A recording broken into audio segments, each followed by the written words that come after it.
People often say, fake it till you make it, but in this case, Mr. Pippins is being accused by Ms. Lewis of something much more serious, faking the DNA test results for her child. She claims he did this as a dishonest and cheap way to get out of paying child support. Mr. Pippins, who is in court today with his current girlfriend, Ms. Sander, strongly denies the accusation. He insists he is not the father, calling Ms. Lewis unfaithful and dishonest. So, who will the court believe? Will Ms. Lewis finally receive the support she says she deserves? Or will Mr. Pippins walk away without responsibility? I had his back through everything. When she kicked him out, he came crying to me. When he had nowhere to go at, when you had nowhere to go at, you came home to me. Ms. Lewis explained that after meeting Mr. Pippins, she decided to move into a new apartment. According to her, Mr. Pippins ended up moving in as well, since he had nowhere else to stay at the time. She claims he was having problems with Miss Sander, so he chose to live with her instead. Miss Lewis went on to say that during this time, the two of them were intimate on a regular basis. She added that Mr. Pippins even asked her to have his first child. At that moment, a wave of murmurs spread through the courtroom, stirring up quite a reaction. The judge quickly stepped in, cutting through the noise to make sure the facts were clear and properly recorded, especially for those seated in the back of the room. The atmosphere grew tense, until suddenly, the entire courtroom broke into applause.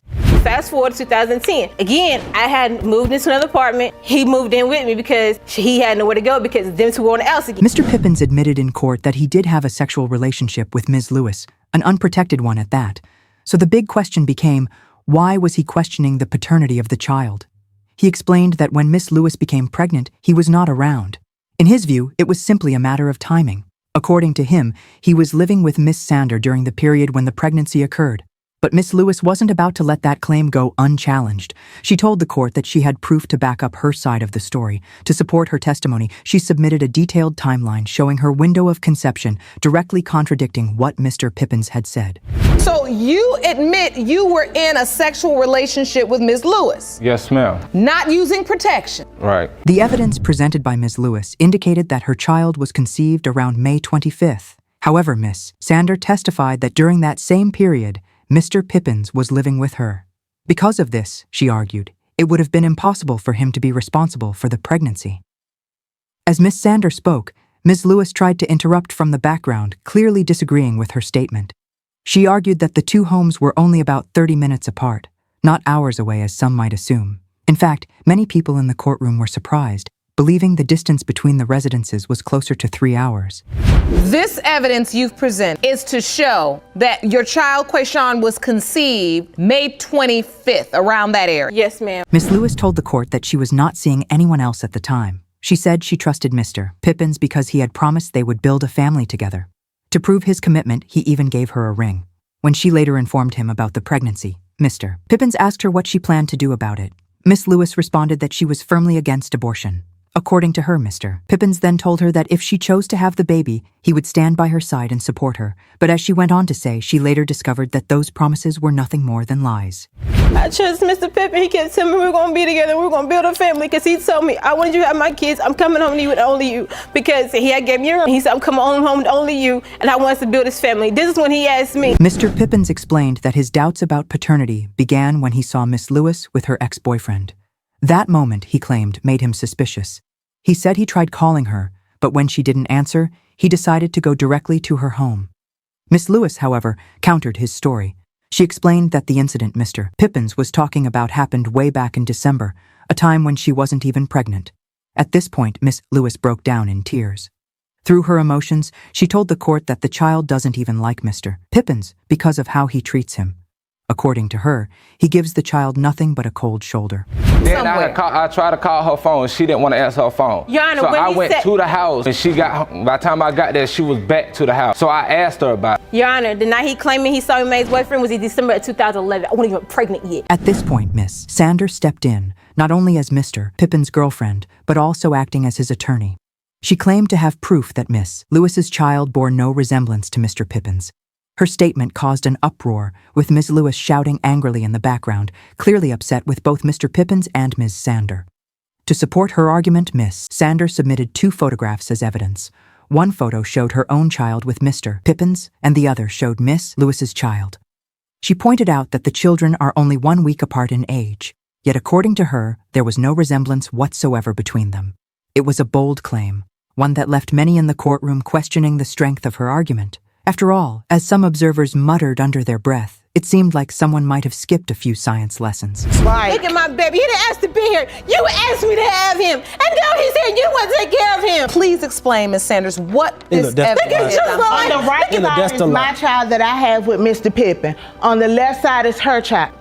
They look just alike. Mr. Pippins then presented a DNA test result to the court, claiming it proved he was not the father. The case took a sharp turn, and tensions immediately boiled over. A heated argument erupted between Miss Lewis and Ms. Sander, forcing the judge to bang the gavel to bring order back to the courtroom. Miss Lewis wasn't convinced. She accused Mr. Pippins of tampering with the DNA results. The judge questioned her claim, asking how such a thing would even be possible. Miss Lewis insisted it didn't take much to throw the DNA off, suggesting the test had been manipulated in Mr. Pippins's favor. Mr. Pippen and him that day kept going forth to the bathroom, chewing on stuff, whispering Miss Sanders about different things. Yes, Your Honor. And I was asking her, witness. she kept saying, well, did you do it? Did you do it? But, Your Honor, but I did not. To the bathroom, Your Honor, how can you Hold on, so with was this DNA? I need some paralysis. Let's get some order. Miss Lewis's mother was then called to the stand. She testified that Mr. Pippins had not been genuine during the first DNA test. According to her, he kept walking back and forth to the bathroom and whispering to Miss Sander during the process, raising doubts about whether the test had been handled properly. Mr. Pippins firmly denied those claims. He told the court there was absolutely no way he could have tampered with the DNA results or compromised the procedure in any way. At this stage, the tension in the courtroom was unmistakable. It was clear to everyone present that the arguments, accusations, and counterclaims had gone as far as they could. In the end, only one thing could truly resolve the matter once and for all: the final, verified DNA result. Mr. Pippen, you are not. I told you then. I told you. Mr. Taylor, you say your fiancée, Ms. Jackson, dropped a bombshell on you when she was 9 months pregnant and told you that you may not be her child's father. Doubt starts small, but once it takes hold, it spreads until the truth finally sets things straight. Miss Jackson first told Mr. Taylor that he wasn't her child's father, only to later change her story. Now, the other man, Mr. Green, sits in the courtroom watching every moment unfold. The tension is thick, trust is gone, and suspicion hangs in the air. The question is clear: who will leave vindicated and who will face embarrassment? I've been there since day one, raising this kid, fathering the kid, clothing the kid. I do everything for this child. And the only thing that I do know is that if this child ain't mine, I'll be walking out this courtroom today a single man. Florida was meant to be a new beginning for the couple and their children, but it became the place where Miss Jackson met Mr. Green and started a sexual relationship. She claims that Mr. Taylor abandoned the family to pursue his dreams elsewhere. Mr. Taylor admits he left, but says it was for a job opportunity in Atlanta. Both are pointing fingers, yet only one story can be the truth. And I met Mr. Green in a shelter, and we ended up becoming intimate, but Mr. Taylor left me and my children stranded in Florida while he went away to, I guess, chase his dreams. Mr. Taylor testified that he left to save his family from living in a shelter and to provide them with a better life. Miss Jackson countered, saying she had no idea he was in Atlanta for 2 days. She explained that she had called and texted him repeatedly, but received no response. When Mr. Taylor finished explaining that his actions were meant to improve their situation, parts of the courtroom applauded. Miss Jackson, however, remained completely stone-faced, refusing to accept a word of his explanation. I couldn't do nothing there because it wasn't no job opportunities in Orlando. It was one in Atlanta, so I went for it. I tried to get in contact with her. When she was there, she was at a youth shelter. Miss Jackson testified that while Mr. Taylor was away, he never sent money or checked in on the family. She said that Mr. Green stepped in, providing both emotional and practical support. The judge asked how long she waited before turning to Mr. Green. She began to answer, "A few weeks," but Mr. Taylor suddenly shouted, 3 days! 3 days! His voice echoed through the courtroom, shaking everyone with the intensity of his protest. This supposed job opportunity that he had, during this job opportunity, he never sent me or the kids any money. We barely had any contact with him. There was no one for me to turn to but Mr. Green. Mr. Taylor, visibly angry, insisted that he left to protect their children from being taken. Miss Jackson argued that he never intended to return for them and said she had spent 2 full days trying to reach him without any response. He shot back, calling her claim a lie and denying that he ignored her messages. Their accounts were completely at odds, and neither was willing to back down. They have. Be a man about the situation. He didn't have no money. Leave a message. Kids was on the Leave a verge of message getting and taken say, away. I'm going to go. He's I'm gonna saying, leave. I but have to Miss leave Jackson, When I because left, you you are like taking you money. Miss Jackson described her relationship with Mr. Green as a rebound. She explained that they connected because both were dealing with heartbreak, but she placed the blame on Mr. Taylor for leaving, saying his absence pushed her into it. Mr. Taylor countered, insisting that trying to improve the family's situation was no excuse for being unfaithful.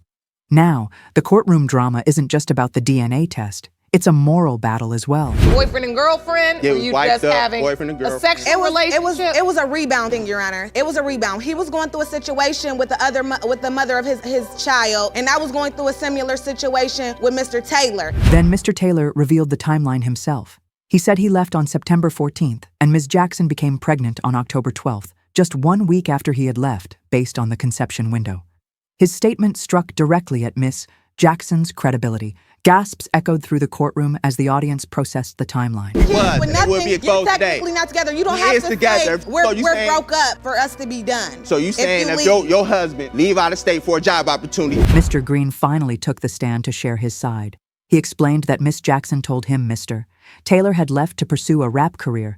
They connected, and their relationship quickly became physical. When he got his own place, he allowed her and the children to move in with him. He admitted that he noticed her texting Mr. Taylor often, but he didn't mind. I met her in the shelter, and when I met her, she told me that he had left her for a rap career in Atlanta, just left and didn't want nothing to do with her, had nothing to do with her, didn't want to take care of the kids. All the lies, timelines, and accusations are now laid bare.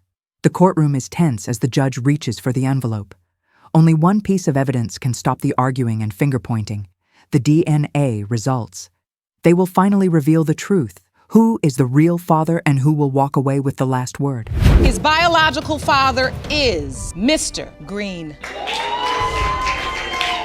Ms. Lons, you claim that while filming your popular reality TV show, a DNA test determined that the man you believed was your daughter Elite's father. Miss No's world has just been flipped upside down. The man she always knew as her uncle might actually be her biological father, and the man she grew up calling her dad, he could very well be the uncle. Unbelievable, right? It was a shocking DNA bombshell that tore the family tree apart on yet another case. And to make matters even more complicated, Mr. Randolph, the man at the center of it all, still refuses to accept the results. Well, this happened like 30 years ago, and you know my past has always haunted me no matter what. I'm a recovering drug addict and a lot of more other things. You've got to give credit to Miss Lons. She truly stepped up like a real parent, putting her child's need for peace above all the surrounding chaos. When Ms. Knoll's world collapsed after learning her dad might not be her biological father, Ms. Lons didn't crumble under the pressure. Instead, she took charge and faced the facts head-on. Now, the spotlight is on Mr. Randolph. The question is, will he finally accept the truth, or will this entire situation be turned upside down once again? Mr. Randolph, 6 years ago on their reality show, when it was determined that Neffy's father, your brother, was not her biological father. right? Mr. Randolph's silence speaks volumes. Where were the phone calls? But that's just the surface. The deeper issue is far more troubling. Did he actually sleep with his brother's partner? And if he did he ever feel even a trace of guilt? The answers to those questions aren't just surprising. They have the potential to leave jaws on the floor. This family drama is messy, raw, and painfully public. And today, every bit of it is being dragged into the courtroom. In my defense in that regard. Sure. We had a group that consisted of 7 members. Our popularity and our bad behavior at the time, a lot of things happened. This family saga has officially crossed into soap opera territory. Imagine being told at just 11 years old that you were adopted, only to later discover that the man listed on your birth certificate might not be your father at all, but your uncle. Behind this revelation is a tangled circle of 7 adults, their blurred morals weaving a web of silence and complicity. For Miss Noel, life has been one shock after another, each revelation tearing away at the foundation of who she thought she was. Now she's left stitching together an identity patched from secrets and half-truths.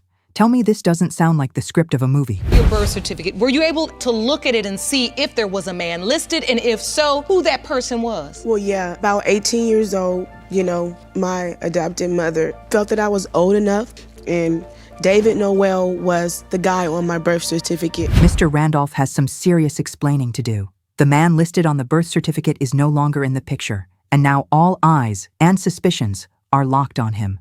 But don't expect a tearful confession. Randolph isn't stepping into the dad role. He's sidestepping it with stories, excuses, and a conveniently rewritten timeline about his time with Ms. Lance. Whatever he says next won't just shape his reputation. It could completely rewrite this family's history. I have a relationship with Miss Lance. I really do. And it goes back to 1974. All right. But the relationship is like this. I'm part of a dance group called the Black Resurgent, who are internationally known for boogaloo and robot and strutting. Apparently, Mr. Randolph and Miss Frankie were tangled up in some open, chaotic situationship. Yet Frankie swears her only romance was with his brother. That's starting to smell less like confusion and more like two people living under the same roof while pretending they never shared the same bed. And just when you think the plot couldn't twist any tighter, a former bandmate strolls into court.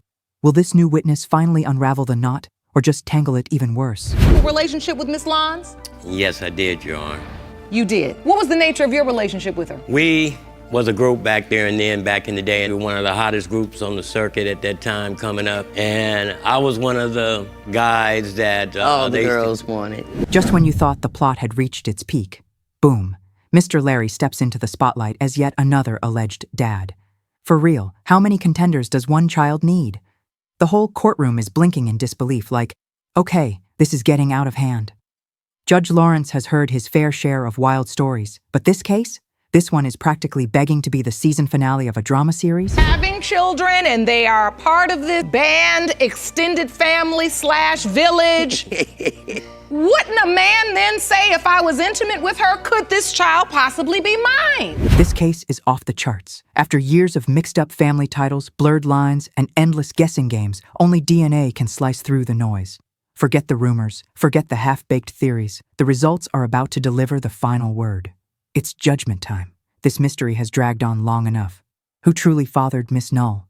The truth is about to snap into place. Case of Lance versus Randolph Roberts. And as to whether Larry Robertson is her biological father, it has been determined by this court.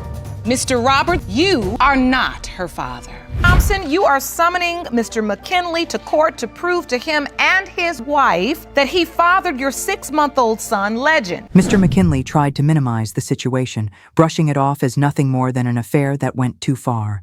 With an almost desperate tone, he pleaded for the chance to save his 17-year marriage, insisting it wasn't beyond repair. But by now, the sides were firmly divided and emotions were running high. The tension in the room was undeniable. The battle lines had been drawn, and everyone was left wondering, in this storm of accusations and heartbreak, who would ultimately come out on top. He was always trying to get attention, to be noticed. One day, excuse me, I'll let you talk. One day, anyway, one day, I finally gave him a chance because he was real thirsty. Ms. Thompson took the stand and revealed how her connection with Mr. McKinley began. She said their fling started with a shared love for rap music, and from there, things escalated. According to her, the two of them slept together on multiple occasions, sometimes using protection, sometimes not. Fighting back tears, Ms. Thompson admitted that during this period she was drinking heavily and wasn't in the right state of mind to make good choices. But before she could go any further, both Mr. McKinley and his wife spoke out at the same time, cutting her off and calling her story a complete lie. Their voices overlapped, creating a wall of denial. A double team against Ms. Thompson. Because I rap, when I write music, I sing. I took him to the studio, we spit some bars. Make a long story short, we ended up dating, having sexual encounter. Chaos soon erupted in the courtroom as Miss Jackson and Ms. Thompson clashed, their voices overlapping in a storm of accusations and insults. The tension was so intense that Judge Lauren had to slam the gavel, demanding order. Trying to redirect the conversation, Mr. McKinley spoke up. He explained that everything began when he posted a picture of himself in the recording studio on Facebook. Not long after, Miss Thompson sent him a message, and that's how their connection started. But the calm didn't last more than a few seconds. Both women were quickly back at it, shouting over one another, their sharp words echoing across the courtroom. The judge raised her voice firmly, warning, one at a time, in a clear attempt to bring the chaos under control. He's posting new pictures and this and that in his because I went in her. Hold on, I went in his private and I saw what she had to make a face. Okay, let me hear what they're saying. Let me hear what they're saying. Right. Mr. McKinley continued his testimony, claiming that it was Ms. Thompson who made the first move. He said she reached out to him while they were only Facebook friends, asking if he could take her to a recording studio. From his perspective, it was proof that she had been scheming from the very beginning. Miss Thompson immediately fired back. With a sharp tongue, she mocked him for working at Goodwill, questioning why she would go out of her way to pursue him in the first place. Her cutting remark sent waves of laughter rippling through the courtroom, and just to drive her point home, she added that Mr. McKinley was 20 years older than she was, making her claims sting even more. The courtroom drama only seemed to be intensifying. Nah, I just knew she was one of my friends on Facebook. I could have been a plot she skinned on from day one, because I always had her on He Facebook. worked at the Goodwill. Why would I want him? He worked in the donation thing before he got fired. Why would I want him? And he 2 decades older than me. Mrs. McKinley took the stand, her voice full of hurt and anger. She said she once caught her husband in bed with Miss Thompson and even read their flirty Facebook messages. Proof, she claimed, that it was more than just about the music, despite Mr. McKinley's excuses. Miss Thompson snapped back, asking, "If it was only music, then why had I already met your family in New Orleans?" Mr. McKinley quickly responded, saying he only introduced her because she was homeless and needed help. The courtroom erupted again, the air buzzing with shock and judgment. Or he asked who was it. I didn't answer. So he opened the door. I went in there. She laying in the bed, under the cover. Whose house was this? I took the cover off her head. And I'm like asking him, what's going on? Miss Thompson testified that Mr. McKinley drove her to the hospital when she learned she was pregnant. She said she told him the baby might not be his, but he still got upset. Despite his doubts, she claimed, he gave her money, showed affection, and even bonded with the child. She added that both Mr. and Mrs. McKinley had taken photos with her baby, acting as a family. The courtroom erupted in shock, murmurs spreading as even the judge leaned forward in disbelief. He took me. I told him that I was expecting. I did not say it was his. I told him that I was expecting because I'm a woman. I'm going to own up to my crap. So I said, okay, it's a chance that this might not be your child. Ms. Thompson said she hesitated to call Mr. McKinley after giving birth, but the baby's features made her think of him. She presented a photo pointing out the child's stag toe, which she claimed was genetic and identical to his. Mr. McKinley scoffed, flatly denying he had any such trait. Ms. Thompson then challenged him to take off his shoes right there in court. The bold dare sent sections of the courtroom into bursts of laughter. Because I looked at my child and I said, dang, man, I'm going to own up to that. I did not want him to be the father, but my child sure do got a lot of features. This evidence shows that he has a stag toe. He grew into it, but when he was born, it's genetic things. I asked Terrell. Mr. McKinley declared he was willing to step up if the DNA test proved the child was his. He admitted he had only seen the baby 3 times, but Ms. Thompson quickly corrected him, saying it was only 2. He recalled calling her before leaving New Orleans in an attempt to work things out, but the tension never faded. Miss Thompson made it clear she didn't trust Mrs. McKinley with her baby, just as Mrs. McKinley didn't trust her husband around Miss Thompson. It all left the courtroom staring at a 3-way standoff with no easy resolution. You say you want to be a part of Legend's life until you figure out if, in fact, it's your biological child. Yes. You're attempting to do that. Miss Thompson saying every time they come. Miss Thompson broke down on the stand, admitting she resented Mr. McKinley for failing to care for their child. The judge paused, then delivered a heartfelt reminder about life, responsibility, and the weight of choices. Holding back tears, Miss Thompson thanked the judge for her compassion. Across the courtroom, Mr. and Mrs. McKinley stood stiff and silent, bracing for what was to come. Only one thing could end the torment now: the DNA results. In the case of Thompson versus when it comes to 6-month-old Legend, it has been determined by this court. McKinley, you are the father. Mr. Page, you claim your ex-fiancé and the mother of your 3-year-old son cheated on you and then took your son to another state to marry the man she cheated with. Cheating cuts deep, destroying trust and leaving scars that don't heal easily. That's exactly how Mr. Page felt when he brought his ex-fiancée, Ms. Sutton, to court. He's unsure whether he is the father of her 2-year-old daughter. Honestly, who could blame him? Even Miss Sutton admits she isn't certain. To make matters worse, she's now married to the man she had an affair with.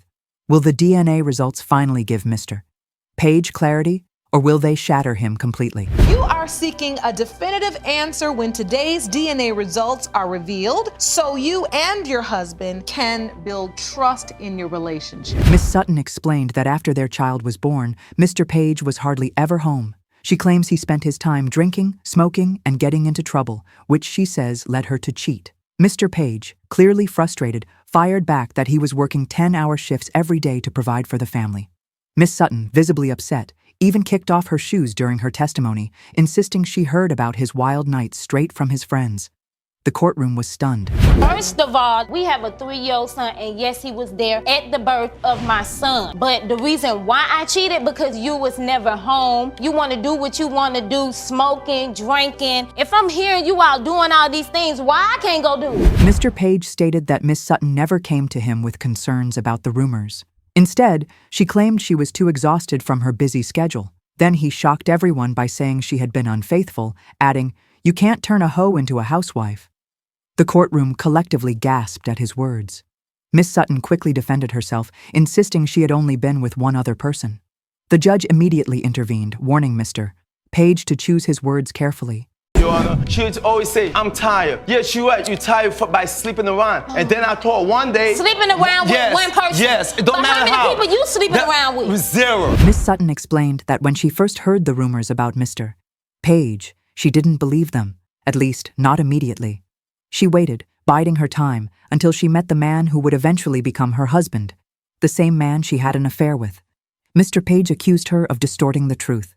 The judge shook her head, noting that it seemed like the two of them could run the courtroom themselves if only they could manage to fix their own mess. Sleeping around. I didn't believe it at first because I want to find out on my own. I'm not So what gonna did you believe no do? females. Okay, I waited it out. Okay. I waited it out, and we kept building the relationship. We both knew we wasn't unhappy. Mr. Page insisted that he has always tried to be a good man and a responsible father.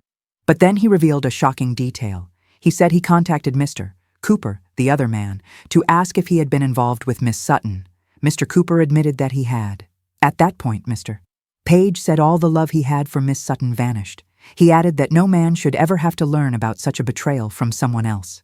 The courtroom erupted in applause. You're speaking about Mr. Cooper. Yes, I spoke about Mr. Cooper. I told Mr. Cooper up and I said, "Mr. Cooper, how you doing? This is Pierre. You don't know who I am. I'm calling you for a reason." Miss Sutton admitted that when she discovered she was pregnant, she was scared and unsure who the father was. She told Mr. Cooper it could be either him or Mr. Page. When she finally told Mr. Page, he refused to take responsibility for her or the baby. Feeling abandoned, she left with her son and moved back to her mother's home in Georgia. Found out I was pregnant. Yes, I was scared. I didn't want to tell him the truth. When I told Micah I was pregnant, I was like, okay, it's either going to be you or Pierre, of course. Miss Sutton admitted she regretted hurting Mr. Page, acknowledging that he had been a good man. Mr. Page quickly replied that he still was, but she shot back, saying she wasn't so sure anymore. Frustrated, Mr. Page snapped that she and Mr. Cooper deserved each other. Miss Sutton fired back, pointing out that Mr. Cooper had been raising their son for the past 3 years. The courtroom buzzed with tension. Was Mr. Page really the devoted father he claimed to be? Do you feel badly at all that you were engaged because to him? he was a good person. He was doing what he had to do. And But I'm still a good like man. I said, I don't know that. I'm not with you. Mr. Cooper confidently took the stand and stated that the child was his, adding that he had been raising her since birth. He recalled the excitement he felt when he first learned Miss Sutton was pregnant. Mr. Page immediately shot back, claiming that when he initially told Mr. Cooper about the pregnancy, Cooper had denied it was his child. The courtroom grew tense, every eye fixed on the unfolding drama, the air thick with suspense. Your relationship with Miss Sutton and also her relationship with Mr. Page, and how there is a beautiful 2-year-old child that needs to know who their father is. The judge pointed out that this was the first time Mr. Page and Mr. Cooper had met in person. Probably a good thing, given the tension. Suddenly, another argument erupted between Miss Sutton and Mr. Page. She accused him of not being present in their son's life since he was just 9 months old. Mr. Page admitted his mistakes, but promised to step up as a father starting now. Only the DNA results would reveal whether he could truly keep that promise. When it comes to 2-year-old Jalecia Mr. Page, you are her father. Mr. Jackson is your biological father. Yes, Your Honor. But Miss Jones, you've been saying that Mr. Downing is her biological father, not Mr. Jackson. I believe Mr. Downing is. Mr. Downing isn't mincing words. He's flat out rejecting the idea that he's Brittany's father. And let's be clear, Brittany isn't some toddler in the middle of a custody squabble. She's 29 years old. But the bitterness runs deep. In court, Mr. Downing is fuming, pointing to the $17,000 in child support he shelled out until Brittany turned 18. If the DNA test clears him, he's demanding every last penny back. Mr. Jack is not father. he is not your biological father. Nearly 3 decades of calling Mr. Jackson Dad just went up in smoke. That revelation hit Brittany like a freight train. Now the burning question, if not Mr. Jackson, then who? Could it be Mr. Downing? Or is there a mystery third man lurking in the background? This isn't just an identity crisis. It's a pre-midlife crisis on a silver platter.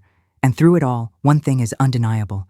Brittany is owed the truth, a truth she should have had since childhood. I got tears right now because of what happened with Joe, and I feel sorry for Brittany, but I love you, Brittany. But anyway, she came down and visited my mom. She met my other kids, and she resembled everything. Mr. Aiken explained things very directly. He said, every choice has consequences. When two people take chances, they must be ready for what may come afterward. Back when he and Brittany had a short teenage relationship, it's quite possible that a child could have come from it.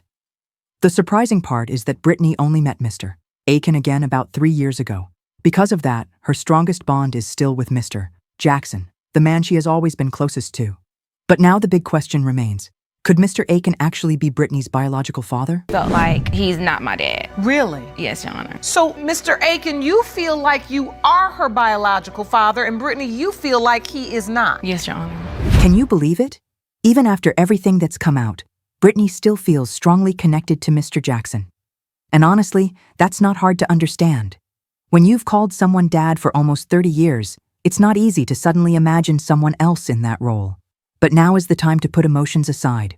Instead of pointing fingers or placing blame, the focus needs to shift to the real questions that can actually be answered. Highly upset about the whole situation because, like she said, it didn't have to go this far. You know, she could have been honest in the beginning and say, hey, look, I don't know who the dad is, but let's all get together and let's figure this thing out for Brittany's sake. Mr. Downing admits one thing openly. Miss Jones made serious mistakes from the very beginning by keeping important truths hidden. He explained that after Brittany was born, he left town to attend university. Still, he insists that his family lived nearby and would have stepped in to support both mother and child if Ms. Jones had simply been honest. According to Downing, he didn't even know he had a daughter until nearly 10 years later. The shocking discovery came when he noticed unexplained child support payments being pulled directly from his credit card statements. Mr. Aiken, that he was a possible biological father? He was. He sent me a friend request on Facebook. So when he started going through my pictures and he saw Brittany, he just was like, he felt like Brittany was really his child. Hold on a second, Ms. Jones. You chose to raise a child all these years without ever making it clear who the father was. Yet during that time, you knew exactly who you had been involved with, and you never reached out to any of them. Now here you are in court, accusing men who had absolutely no idea they could be fathers. That isn't just unfair, it's reckless. If you want accountability, it has to come through honesty and transparency, not through last-minute accusations. People deserve straight, truthful answers. And Mr. Aiken, we did establish a relationship. But at times, when Mr. Aiken has things going on in his life, he's in and out. And I don't want in and out. You're gonna be there or you're not gonna be there at the end of the day. This woman managed to build a life for herself without ever knowing who her real father was. Today, as a mother of 2, she insists that if any man truly cared, he would have demanded a DNA test years ago. But Brittany, pointing fingers isn't going to solve anything. What you really need now are solid answers and steady support. If anyone deserves criticism here, it's Miss Jones for hiding such important truths, not the daughter who's simply trying to live her life. Should have done something. And I mean, the man you wanted to be your biological father is not your biological father. Mr. Aiken is certain he is your biological father, but your mother says he is not. Judge Lake put it best. This case isn't about insults or blame. It's about finding the truth and helping everyone move forward. After hours of emotional testimony, tears, defensive answers, and all the courtroom drama, people are drained. But now, the only thing that matters are the results. It's time for real closure. Enough with the back and forth. It all comes down to why we're here. And this next moment is going to be intense. Has been determined by this court. Mr. Downing, you are not the father. God. Wow.